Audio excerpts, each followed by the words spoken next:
Sejam muito bem-vindos, pessoal, a mais um vídeo. Agradeço mais uma vez vocês por estarem aqui, para a gente trocar uma ideia, para a gente bater um papo. Se você puder, já deixa aquele like, aquele hype, se você tiver esse recurso aí também. Lembrando que os comentários estão aí para você colocar a sua opinião também. A sua opinião é sempre muito importante, porque ela é uma extensão desse conteúdo, onde outras pessoas também vão ver. E também não deixe de se inscrever aí no nosso canal aqui do Opina Porco, para a gente sempre trocar uma ideia e bater um papo. Temos o objetivo aí de chegar em 100 mil inscritos, né? Faz tempo que a gente está naquele intervalo ali entre 90 e 100. Então, nosso objetivo agora é chegar a 100 mil inscritos. Se você se inscrever, já vai dar uma ajuda, tá bom? E ó, eu vou falar uma coisa para vocês. Antes de começar aqui a nossa resenha, eu não posso deixar de falar isso. O Paparazzo até deu uma zoada, falando que os palmeirenses ficam falando disso, não sei mais o quê. Só que, cara, só quem é torcedor do Palmeiras sabe o prazer que isso deu. Pois o Matias Vinha, que foi um jogador do Palmeiras, conquistou Libertadores pelo Palmeiras, saiu daqui com uma projeção a nível europeu no futebol, chegou lá, flopou, voltou pro Flamengo. A primeira coisa que ele fez na hora que pisou no Flamengo foi, ao ser questionado, né? Ô Vinha, você falou que aqui no Brasil você jogaria do Palmeiras. Ele olhou e falou assim, falei por falar, eu falei o que eles queriam ouvir. Esse já foi o primeiro ensaio, né? Da falta ali de personalidade, da falta de respeito do jogador.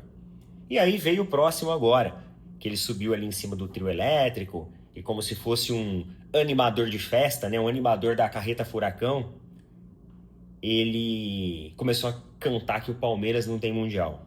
Mais uma vez, mostrando todo o seu desrespeito à equipe que o projetou para a Europa.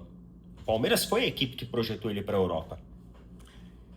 E agora, parece que as coisas elas acontecem certo, né? O futebol ele é sensacional por causa disso. Ele foi barrado do Intercontinental. Eu adorei isso. Ele foi barrado do Intercontinental, teve jornalista lá no pós-jogo do Mirassol que tentou puxar o gancho, aí o técnico já falou que isso daí foi uma escolha da comissão técnica da equipe profissional, que ele não tem nada a ver com isso. E resumindo, meu amigo, ele não foi pro Intercontinental e ele não foi nem para Mirassol. Sensacional. O boneco de ventríloco do Arrasca ficou aqui no Brasil e não foi nem sequer para Mirassol. Isso mostra, Matias Vinha, que você é um mero animador de torcida. É para isso que você serve. Sabe aqueles caras que ficam no meio da torcida assim, ó, meio que animando, sabe, o pessoal? É para isso que você serve, cara. Você saiu da equipe do Palmeiras, campeão de Libertadores, né? Campeão de outras competições também, com o carinho e prestígio da torcida. Você foi para a Europa e hoje você é um animador de torcida. Você é com todo respeito aos animadores de torcida aí do Brasil, tá? Com todo respeito, cara, máximo respeito por todos vocês. Vão às vezes fantasiados, brincam com o torcedor, todo esse alto astral. Muito legal o trampo que vocês fazem. Mas o que o Matias Vinha fez, a forma como ele cuspiu no Palmeiras, cuspiu no prato que comeu, já tá começando a pagar, hein, Matias Vinha? Tá começando a pagar, hein? Sabe o que eu prevejo? Eu prevejo você sendo negociado pelo Flamengo para uma equipe aí de segunda prateleira, terceira prateleira da Europa e chegando lá e ficando encostado de novo. Eu não sei porquê, mas eu tô vendo que isso vai acontecer, hein? Ou tu vai ficar encostado aqui porque o Felipe Luiz não quer você, ou você vai ficar encostado em algum outro lugar. Eu sinto que a sua carreira, ela acabou no Palmeiras. E você vai pagar a língua pela falta de respeito e de hombridade que você teve. Roda a vinheta.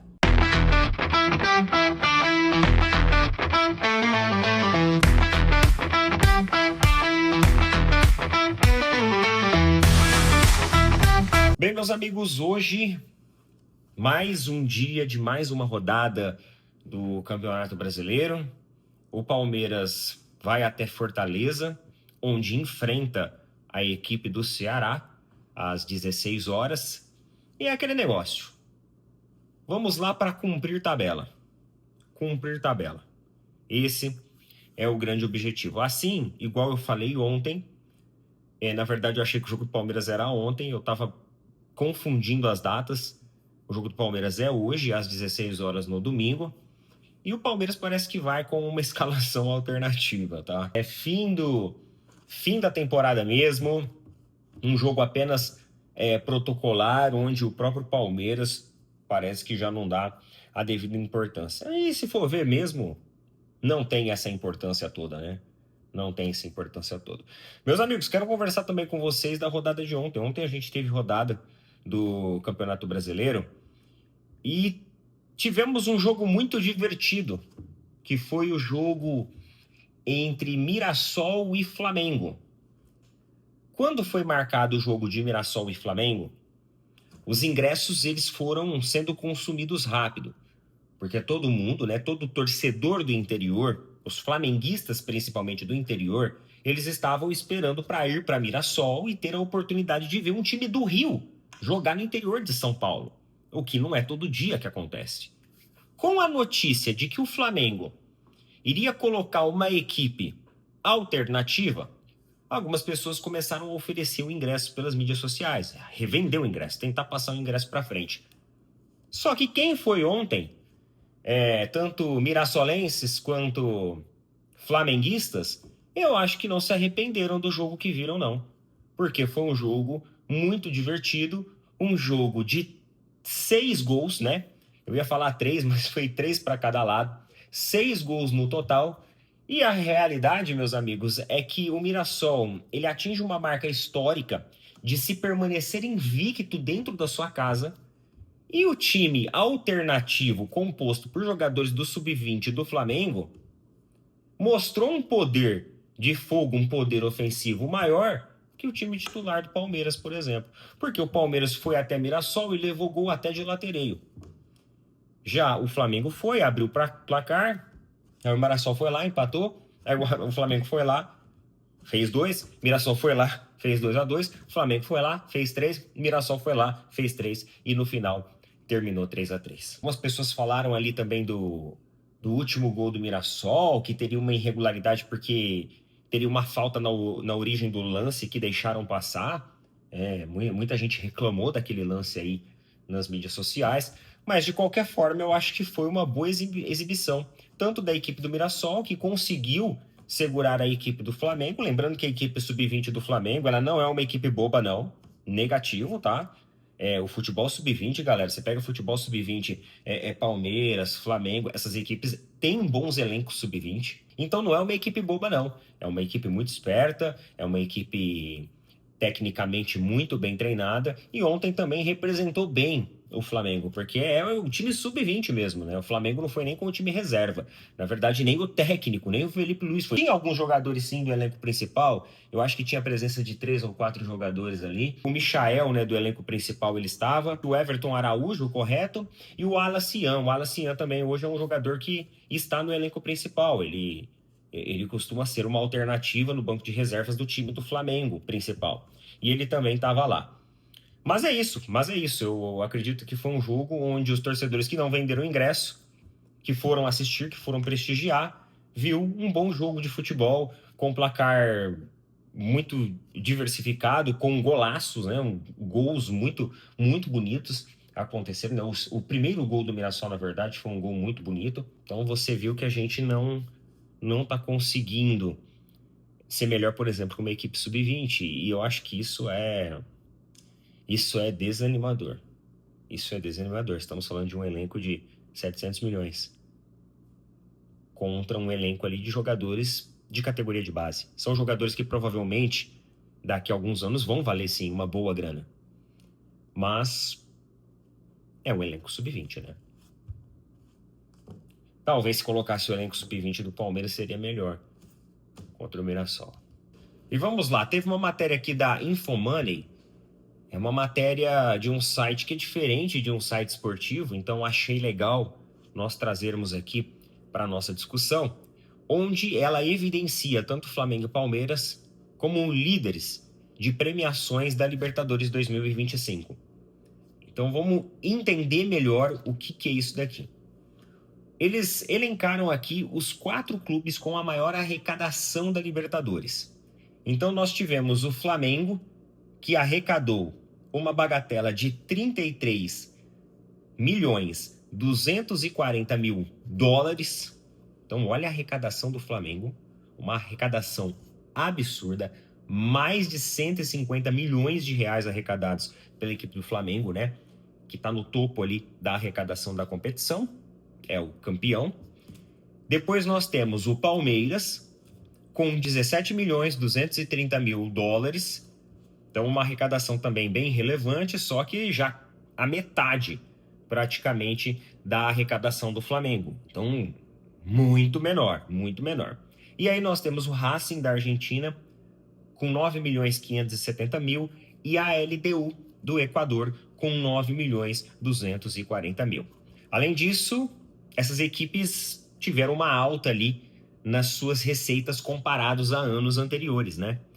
Nos últimos 10 anos, a administração da Conmebol, liderada por Alejandro Domingues, consolidou um processo de crescimento contínuo, baseado em reinvestimento. Nesse período, os torneios de Libertadores e Sul-Americana registraram um aumento superior a 400% nas receitas destinadas a clubes sul-americanos. Segundo a Conmebol, o crescimento contínuo dos recursos contribui para elevar o nível competitivo dos clubes sul-americanos, refletido na qualidade crescente de ambos os torneios. Atualmente, os jogos são transmitidos em 196 países, alcançando audiências globais e consolidando a presença internacional do futebol sul-americano. O ecossistema comercial também acompanha essa evolução. Pelo segundo ano consecutivo, a Libertadores e Sul-Americana completaram 100% de seu inventário de patrocinadores, atraindo marcas de prestígio mundial e registrando demanda superior à oferta disponível. Então, galera, muito bacana isso daqui. Eu acho que isso daqui fala muito, né? Em como, principalmente as duas equipes do futebol brasileiro, Flamengo e Palmeiras, elas se profissionalizaram esse tempo todo e foi um processo de fusão, porque ao mesmo tempo que essas equipes elas se profissionalizaram, melhoraram a sua gestão, melhoraram o seu aspecto financeiro, né, o ponto de vista do caráter financeiro, você teve paralelamente a Conmebol também evoluindo em relação a trazendo novas marcas, novos patrocínios, melhorando a sua arrecadação, fazendo com que esses torneios sejam competições globais. E além disso, os próximos passos é provavelmente levar essa competição a outros países fora do continente sul-americano. Levar competições para o Oriente Médio, levar essas competições para a Europa, para os Estados Unidos. Obviamente que você precisa de uma logística muito diferente, ainda mais aprimorada para fazer tudo isso. Porém, isso aconteceria apenas em jogos pontuais, como, por exemplo, o jogo da final. Sendo muito sincero, pessoal, eu acho válido. Eu acho válido. Cada vez mais que as nossas equipes elas estiverem presente na Europa, nos Estados Unidos, enfim, eu acho que essa visibilidade é uma boa visibilidade, é uma excelente visibilidade. E isso só tende a fortalecer cada vez mais e mais o nosso futebol. Beleza? Bem, é isso daí então, meus amigos. Obrigado por assistirem mais um vídeo. Desejo um bom domingo a todos vocês. Tamo junto, valeu, falou, até mais.